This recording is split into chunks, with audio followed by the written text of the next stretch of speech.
Yeah, I'm Ben Meadows. I am a natural resource economist at the University of Alabama, Birmingham. Also do outdoor filmmaking, so there's kind of this oxymoron to my life that I'm just comfortable with. You're going to probably see this happen a couple times, of this contrast between the fisheries you know and love and the economics behind them.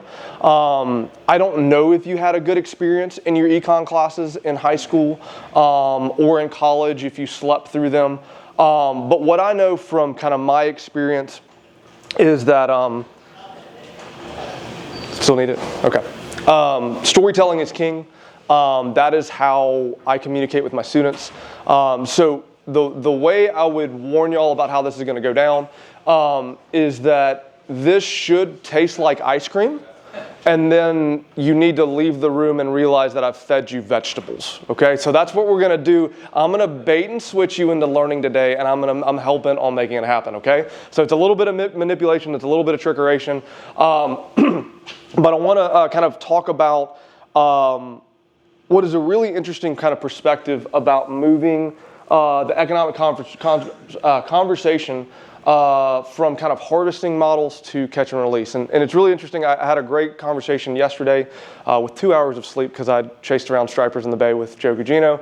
But I linked up with kind of one of the masters of my field, and I kind of told him what we were doing here and what was going on. And I was like, I feel like this is simple, and I feel like this has been done before.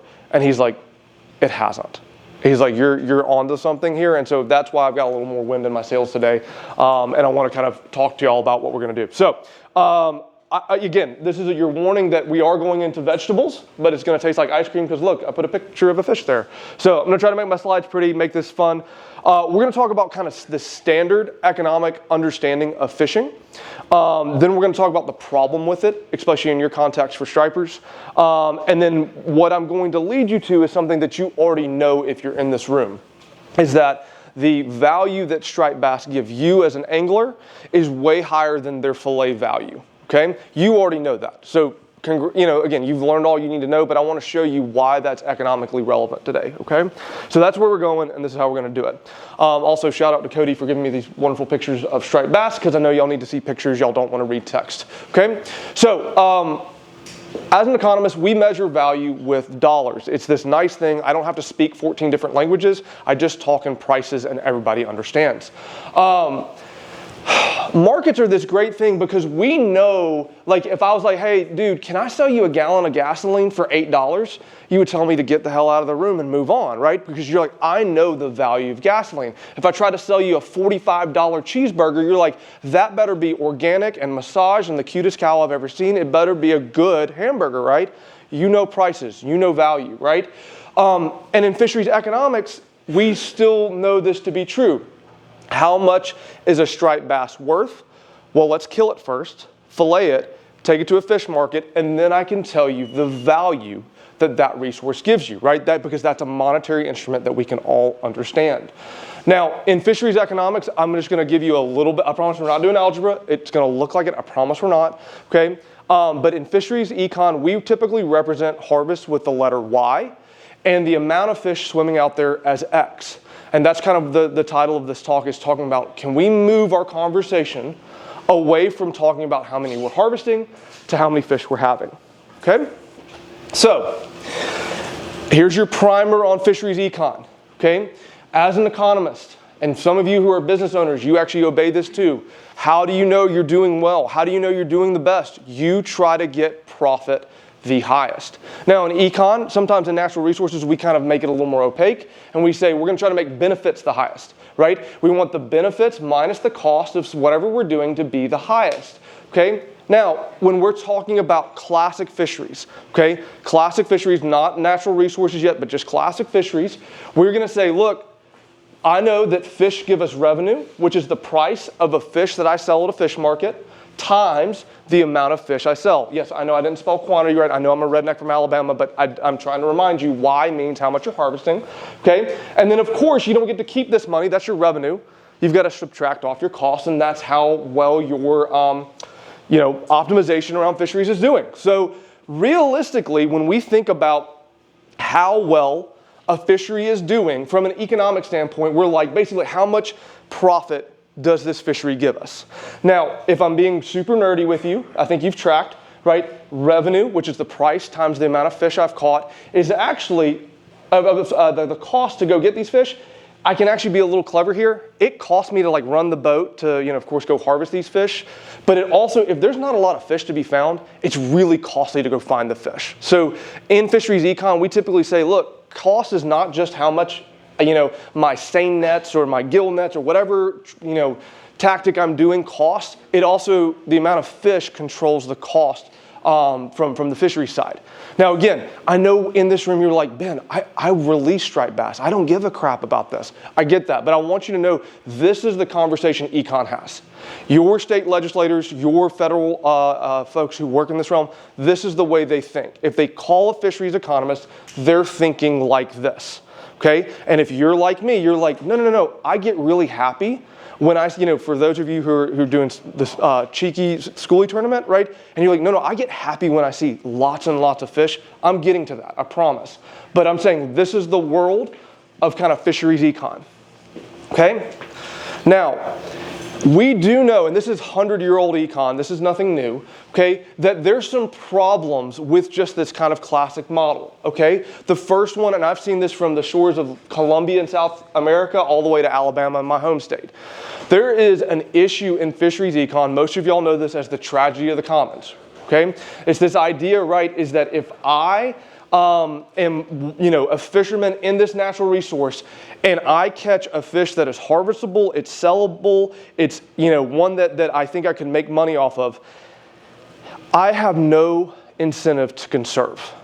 And I know I've got to just be cautious when I say that, because I think we culturally as fly anglers, we're like, no. The ethos is conservation. But look, if you're trying to make money, right, and I have a sellable fish in my hand and I throw it back, I'm waving money off for someone else to capture at a later point in time, okay? There is in the private market, there is no incentive for conservation. There's just not, and we need to acknowledge that, okay?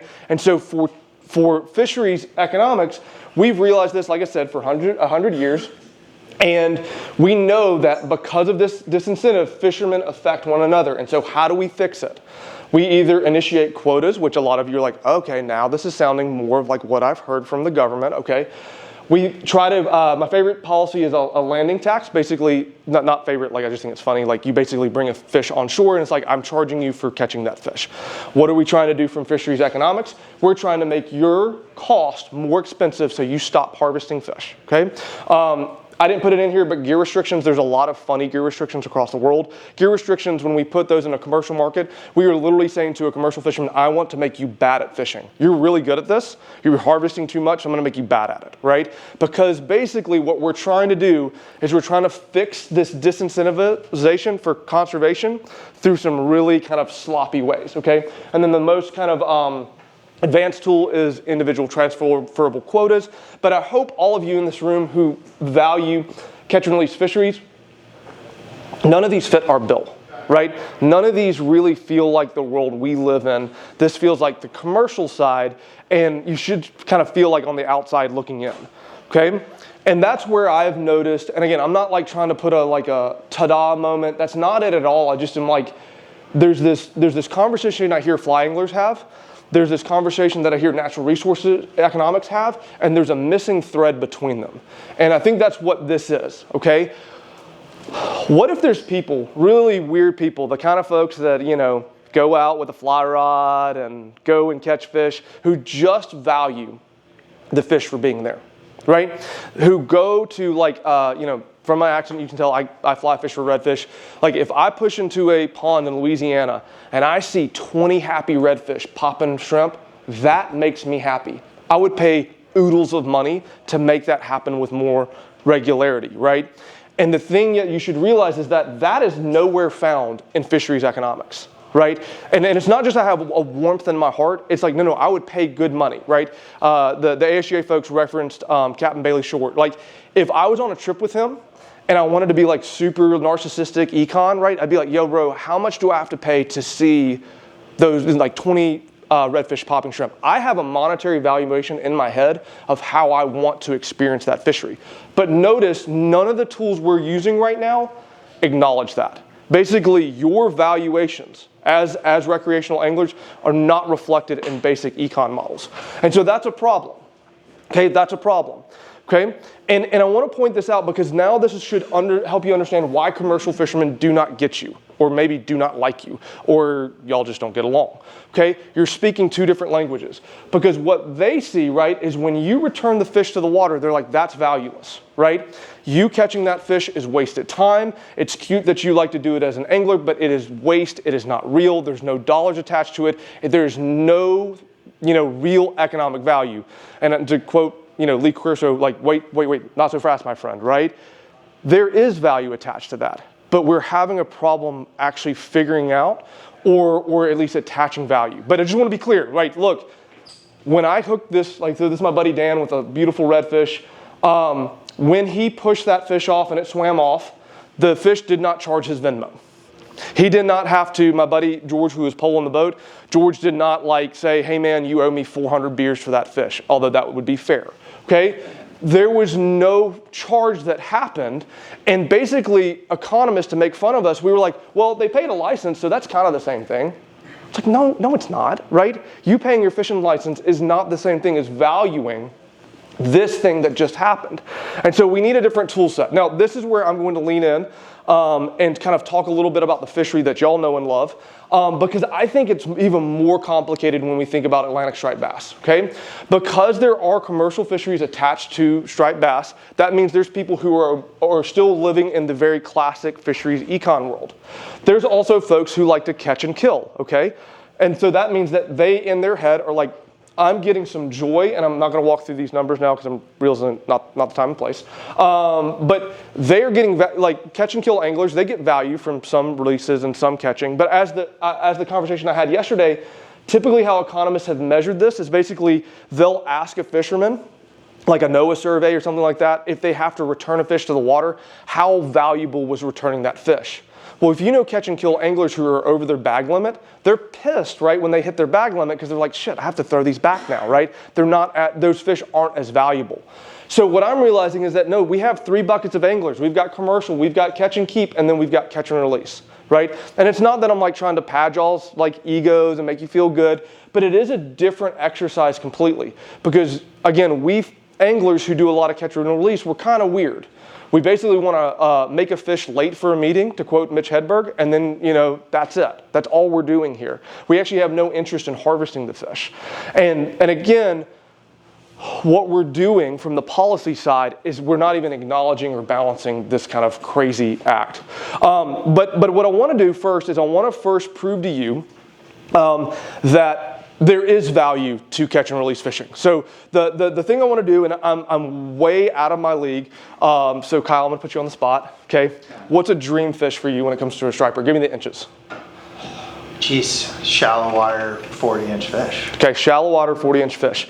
All right, I'm going to go very hokey. If you hated college, I'm so sorry. We're going to do this live and in the flesh. Thank you for being a loyal, fun partner. So if everybody heard Kyle, okay, his dream fish, right, shallow, 40-inch fish. I want to know, and we're going to make it active, so if you've got sweaty pits like me, which is about to be fun, okay, who would take that fish for $0? Imagine like I have a boat that's going to take you to that fish, 40 inches shallow water, it's a happy fish it's going to eat, and it's going to cost you $0. Basically a guided trip for free. Who's in? Thank you, we have no more onto the group. Keep your hands up, okay? I'm going to say, okay, so we got like 50 people in the room. Awesome.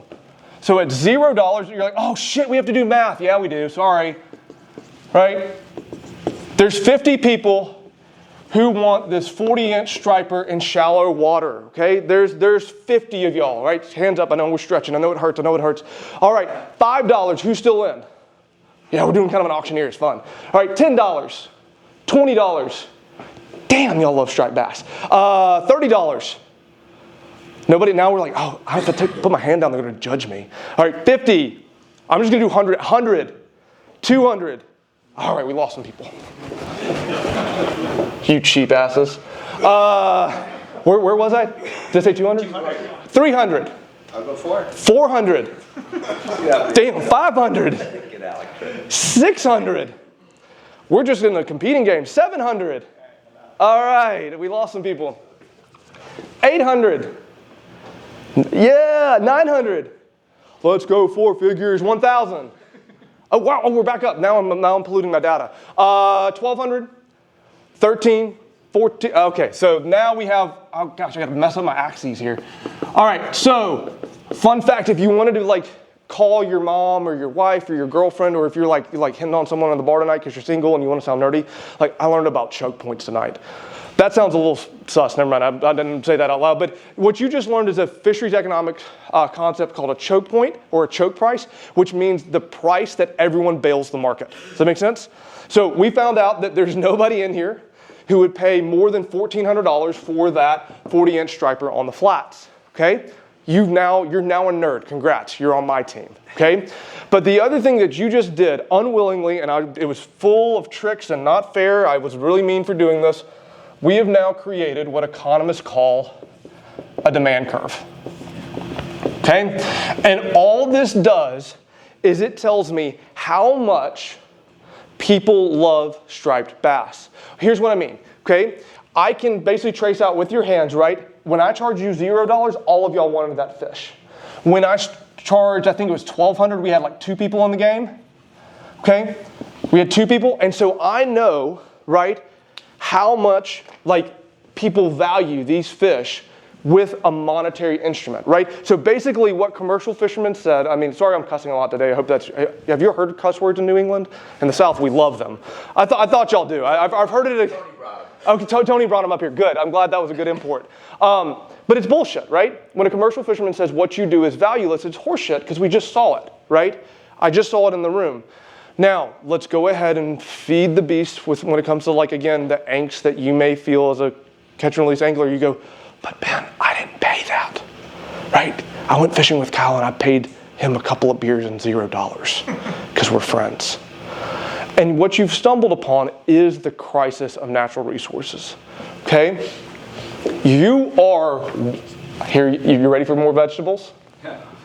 You are willing to pay. I can find that based on all of your hands. It's on the demand curve. I know how much you value striped bass. What's the problem? A striper charges you $0 to be awesome. And here's the crux. Someone will now say, well, that's $0. That's worthless, Ben. And I said, no. We are just not eliciting a response to let us understand how much people are willing to pay for striped bass. So here you go, more vegetables. I'm so sorry. The distance between these 2 points is what we call consumer surplus. You're like, Ben, please stop. It's a Friday, I don't want to learn. Sorry, but you are. Consumer surplus means you are getting this benefit in the market that you did not pay for. Now, before you go, that's not real. Okay, let's start here. There's going to be consumer surplus attached to this. Are the folks from the brewery here? Not yet. How much is one of these beers going to cost? Huh? $2 or something like that. Some of y'all would pay $5 for that beer. Okay, you get consumer surplus from beer. That's why we do this. Okay, if you've ever been to Walmart or Target or wherever a big box store and they have buy one, get one free, you go, holy shit, I'm in. Why? Because there's consumer surplus. You're willing to pay much more than the market price and you get these nice warm fuzzies because you don't have to pay that price. That is fisheries econ. Now here's the kind of all together. When I think about how valuable striped bass are, I want Kyle, I want Nick, I don't hope there's a Bob in here. I want Bob. I want all of their values because when I add up all of their values, that's the value of striped bass. All of that is the value of striped bass. This is not. Does that make sense? But what does the market say? They are not valuable. What have y'all just taught me? Y'all really freaking love these fish. We need this to happen in Louisiana, by the way. Okay? Y'all really love this fish. What's the problem? These two worlds are not communicating. Does that make sense? Okay, you've actually learned about half of my introduction to economics course in 15 minutes. So we did good, okay? Now, how can I did this on the board so we don't have to look at pretty pictures. So how do we actually do this? okay? Economists starting in the 70s and 80s, we realized that this demand curve is a pretty cool tool. We should use it more often. And so we started to produce statistics around what we call revealed preference research. And the preeminent one that I really like is called the travel cost model, okay? And I'm not gonna, again, this is where I lose y'all. Y'all start running for the exits and you start drinking beer. But basically, what I just did in live and in the flesh for stripers, we can do that based on your receipts from coming here, from you booking guides, from you buying beer, from you getting a hotel. I can figure out how much you value, right, striped bass just from you coming on this trip. So this is where I linked up where Tony was talking about me and redfish. I have a big deal, they're a big deal to me. Basically, I saw this conversation happen in Louisiana, and they're like, well, bull, you can't tell me that these fly anglers get any value out of bull redfish. And of course I went, well, bullshit, yes I can, right? And so I reached out to Tony, I was like, why haven't you all done this already? And he goes, oh, we ran a survey. We have this data, Ben. I was like, are you kidding me? I was like, normally I have to pay to get this data, right? And he's like, no, I've already sampled like 200 Louisiana anglers who go for redfish. Do you want it? And I was like, tomorrow. Yeah, I want it tomorrow, okay? And basically what we did is we showed that like Louisiana redfish, surprise, surprise, are really valuable, okay? There is a lot of consumer surplus with them, okay?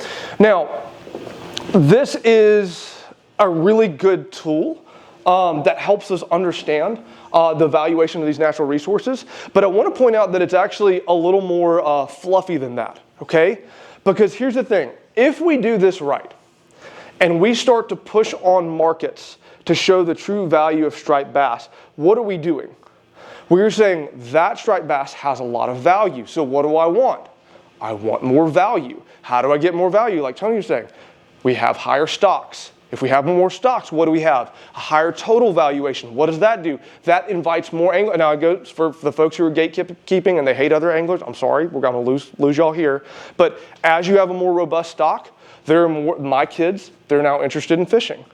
Your nieces and nephews, they're interested in fishing. So they get in. What happens? That pushes up the valuation of the stock. So it's this virtuous cycle that starts pushing up the valuations. So you're like, Ben, I'm excited. This is awesome. What's the missing piece? Well, it's that, right? This is a redneck, right, demand curve. I can't publish that. I can't show that off, right? We actually have to start doing the statistical work. But even then, okay, I've just taken like a general expenditure analysis. So this is saying how much people spend on recreational fishing associated with striped bass. I've used what the estimates that a lot, so wow, I should have done a trigger warning. Going deep into the weeds of nerddom right now, just really quickly, okay? So what I did is like, I can't have the demand curve, but what can I have? Okay, how much do people spend to go recreational striped bass fishing? It's billions of dollars. Divide that times the amount that the Fisheries Council says that you folks are killing when you release a striped bass and it goes belly up. And those striped bass are worth around $165 to $1,600 per fish, which is kind of interesting. I didn't even plan this, but it's like, okay, I wasn't pretty far off based on this room, okay? But if I go and pull like the latest like harvesting assessments, those guys are getting around $20 to $30 a fish, okay? So this comes back to the very first thing I talked about is like something you already know. A striped bass released is more valuable than one that's on the dock. But what's the issue? We don't have this price signal currently in the market. And so if you're like, well, Ben, what do we do about this? I'm gonna be a little humble about this because I was like, oh, I got this. I've got this econ nerd brain that runs a mile a minute. There's actually these fishing models that we can calibrate. I can do the math. So I'm gonna calibrate a model that has all these anglers competing for these resources. And, oh, you can't see it, that's ugly. There's a math joke here that's not gonna land anymore. Basically, so what this was doing was saying like, how much should we harvest? How much should I give recreational anglers? How much should I give commercial anglers? And which one would be the highest level of like inclusive valuation for all of us in the United States? And the thing is, it broke the math because, and this is very simple. The math was like, well, you should never give any to commercial fishermen. I was like, that's not right. We're harvesting all this commercial fish. Like do better math, Ben. So I reran it, and then like redneck Ben brain kicked in. I was like, hey, dummy. If this is true and I'm trying to balance the amount of value and revenue in a resource, why in the world would I trade $1,600 for $23? Like, as the model, the math doesn't math, right? There's no reason to do that. So basically what I'll be doing next is like, let's just, again, acknowledge there's a commercial quota, give those fish stocks to the commercial fishermen, and just have a flat line of like, this is the allocation that goes to commercial fishermen, but realizing that the main amount of value is coming from recreational anglers. Now, I didn't warn y'all, and I probably should have, that like this probably feels not like doom and gloom like Tony was talking about, but it does feel deeply unsatisfying, right? You're like, this is exciting, Ben, but you're telling me I can't have it. And yeah, that's the issue, okay? Because right now as a kind of an alien, a Southern economist, that sounds like an oxymoron, Southern economist. As an alien to this, I am realizing that there's this weird thing that happens, right? In these fisheries conversations, we say, commercial fishermen, what would you like? And they're like, more fish. It's like, no shit, right? And so, but what I realize as an economist is that if that's the first question, who is always going to lose? Catch and release anglers, because you're the second person to the table. I actually was horrified when I found like this really, I could throw it up here, but it looks like someone vomited in Greek.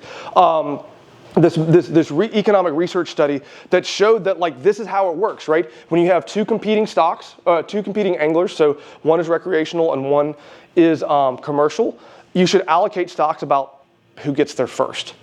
And what I realized is that in that research, it still assumes that people are going to catch and kill those fish, and that's where value comes from. And I'm like, no, the value comes from the experiential part that all of us are having through the resource.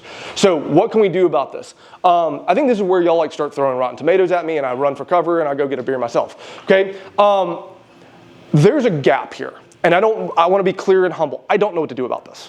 Okay, because this seems like a really dumb idea, right? Y'all are the value source of this market, but we can't measure your value, so you get second seat at the table and always lose. So for me, there's gotta be collective action. So actually, when I went through the fisheries literature, which is about as boring as it sounds, there were, in the 90s, in the early 2000s, there were these AMOs, right? There's this idea that there would be these angling management groups that would represent the interest of recreational fisheries and bargain for them, right? But basically, it was this first mover problem. Nobody wanted to be the first one to do this. It's kind of nerdy. And then basically, there was so much infighting, nothing ever got done. And so I saw in a recent paper from NOAA, basically, there's no record of this working. But I was like, wait. And now this is where it's like, it sounds like I'm getting paid off by Tony. Is Tony still in here? No. It does seem like ASGA is now moving into this realm, right? Getting a bunch of people, advocating for action and saying, no, this is a mismeasurement error. Like, no, catch and release fisheries have value. No, we want a seat at the table, okay? That can help us bargain this down. Okay, this is, again, really rotten tomatoes. I'm going to run for the exits for this one. I think there's economic tools that we can leverage that really lean on the silliness. Sorry, I'm a young dad. I use silly for much heavier words. We can use the silliness of human nature to its own, to advance our own ends. So there's this concept of net present value, meaning that if I asked you, make sure that Joe's paying attention. Hey, Joe. If I gave you $100 today or $110 in 2 years, what do you want? 110 in 2 years. No, I'm just kidding. 100 a day. Yeah, 100 a day, every time. That's how everybody acts. You can do the same thing with commercial fisheries.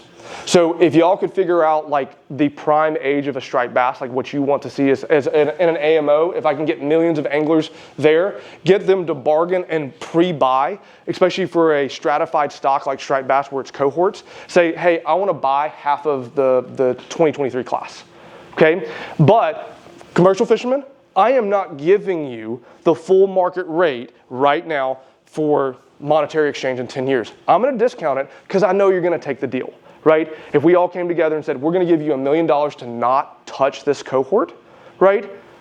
Instead of the market value in 10 years being 10 million or whatever, I know you're going to take the $1 million today. But that's mine. As a catch and release collective, we have the right. And if you want to know where this is all going, like if you want a grand sum, we just need rights.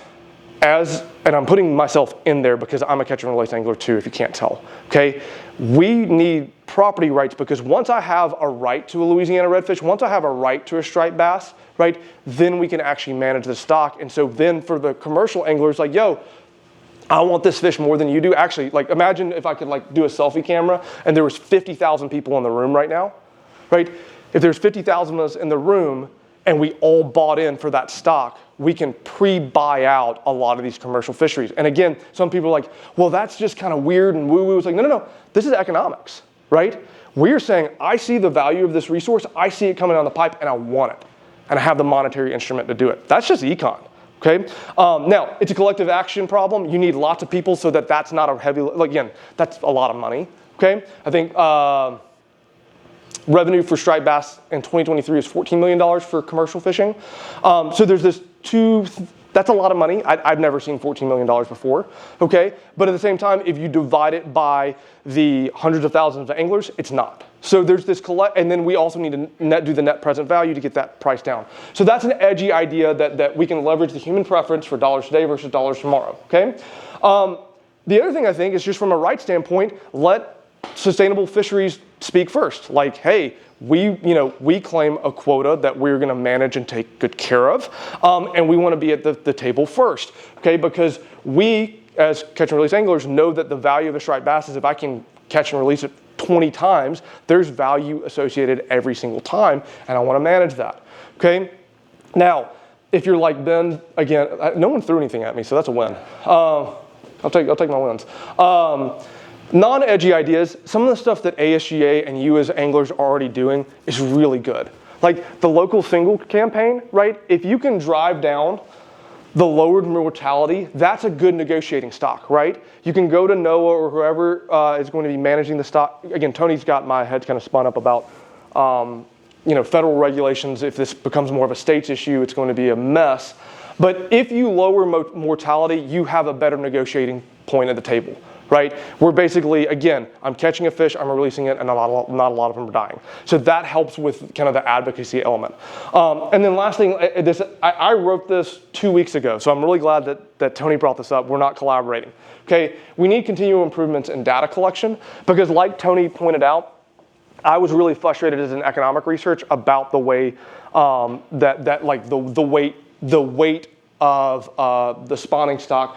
For me, I would love to know, and I think we all would, right? We'd love to know how many stripers are in the water in total, because then we can get a better picture of what we're doing and how to manage them. But these are, like I said, these are not edgy. I think these are just things that if you are a bunch of angler advocates, when someone like ASGA or another nonprofit comes along and says, hey, we want to raise money for science, you're like, no, like I want you to like do something. This counts as doing something. This helps us make better policy decisions and better improvements in the long run. So these are like low-hanging fruit. This is the stuff that I think is a little more edgy, but could help us, again, close that gap, okay? So that is, cheers to the future. Cheers to fish that, quote unquote, don't have value. And thank y'all for your time. If I can, just because I know we were going a mile a minute here, what I want you to take away from this is one, when you have a catch and release fish, it's not worth $0. There's actually a good dollar amount that we can measure, and we need to do a better job about that. Two, as we advocate for fisheries, it's not like apologizing and be like, no, we just love them too. No. You have an economic right to these fish, and you need to be clear about that, right? And to kind of circle this all the way up to kind of what do we do about it? We want, as anglers, to have a property right over the fish, right? That's how we close this gap. We want a property right around the fish so that it has that economic valuation so it can be bargained. And again, like I said, one day we might be able to buy out. So again, it's not like, again, we're not trying to dismiss commercial fishing. We're just saying like, hey, I really value these fish, and if you want the money, I'm happy to pay it, okay? So I'll open up to questions or again, people who want to throw things at me. Yeah. Fascinated by the concept of property rights. As a business guy, see things in video. It's the end all be all in the econ. And now, obviously, we're here talking about the fishing industry, conservation, and now in other, we'll call it natural resource-based industries, could be far outside the. Have you seen that successfully executed in a similar dynamic to what we're talking about here conceptually with fishing? Like, I wish, but I think that's what's new and novel here is that recreational anglers are probably, aside from maybe like birders, and because they're birders, right? They want to experience the birds, but they don't want to kill them. But there's monetary value attached to them, and that's a huge industry. And again, this is where you really want to throw stuff at me, associating catch and release angling to birding. But like birders are starting to realize like they don't want to pick fights with Ducks Unlimited. Why? Because Ducks Unlimited builds all the habitat that birders love. It's weird, right? Because birders are like, I would rather you not shoot the birds, right? But at the same point, like, wow, I really enjoy having all these all these wetland projects that are going out. And again, I'm not shilling for Ducks Unlimited. I'm just saying there's an interesting tension there, right? That you have a group that's very against hunting, partnering up with a team that is very pro hunting, right? So that would be the only one that I would say is quasi-related to what we're talking about. But that's where, again, serendipitously, that conversation I had yesterday with another natural resource economist, he literally just kind of looked at me cross-eyed and he was like, I didn't know. He's about y'all. I mean, just catch and release anglers in general. He's like, I just thought people were pissed when they got above their bag limit. I was like, no, there's a lot of us yahoos who literally just go out and throw fish back. And he's like, really? And I was like, dude, it's multi-million. I mean, we don't do a good job assessing this. I tried to work with the Yellow Dog crew just to kind of tabulate how much money runs through their lodges. And again, I don't think they want those numbers public, so I get it. But like, it's a massive industry. So we're kind of in new territory, but I don't want that to be like, oh, then we can't have a say or we can't do anything. No. That means we can run through brick walls because we're proving something that's very cool. We have data, we have math, we can start to assert that. And I guess if we have to make friends with birders, so be it. How does this equate with catch and keep? So you've got the numbers for what Powell will pay for a striped bass in the flats, but if you kill that fish, how does that work? Yeah, so to be honest, it gives my head knots because think about it, like talk to your favorite, in your head right now, if you're having a beer with your friend who is a catch and keep angler, where's their valuation coming from? An economist would say it's they're avoiding having to pay the market price for fish. I'm like, no, they're having fun and they get to keep fillets as a bonus. And to answer your question in a very opaque way, the way I think about it, and it's actually something Tony and I partnered up on killing that bull redfish bill, is that I think about it as the extinguishing of a perpetual value of resource. Does that make sense? So when I kill a striped bass, that valuation is gone. And so if it was going to live for 10, 15 more years or whatever, that resource is extinguished. And we need to make sure that it's going at the highest value. So that's where, again, if you get into the moratorium world, which I would never wish that on anybody, but if you have like folks who are like deeply advocating for killing fish, then make them pay for it, and make them pay the true, which is going to be higher than that market value for it. That was what our value. They wanted to sell those tags for $25, right? And that's where I like. Fish, and our value was like just south of $2,000. Yeah, and as an economist, you want to do that? Let's talk. Yeah. let's have that conversation. Or I was telling Tony, like, he's the advocate, and like Tony can take the stand of like, no, we will never sell bull redfish under any context. I'm a soulless economist. Remember, I have red hair. I'm like, yo, if they want to pay $2,500 for shitty meat, let them live, right? But that's an economist take, right? It's like that's where we've perfectly paired the valuation to how much people are willing to pay. So I know I've gone like 4 circles around the sun about this. I don't really know, but I think if you're thinking about catch and keep anglers, there needs to be some diligence on thinking about the valuation they're extinguishing, and that needs to be imported into valuation of the stock. And that may be fishing licenses, that may be.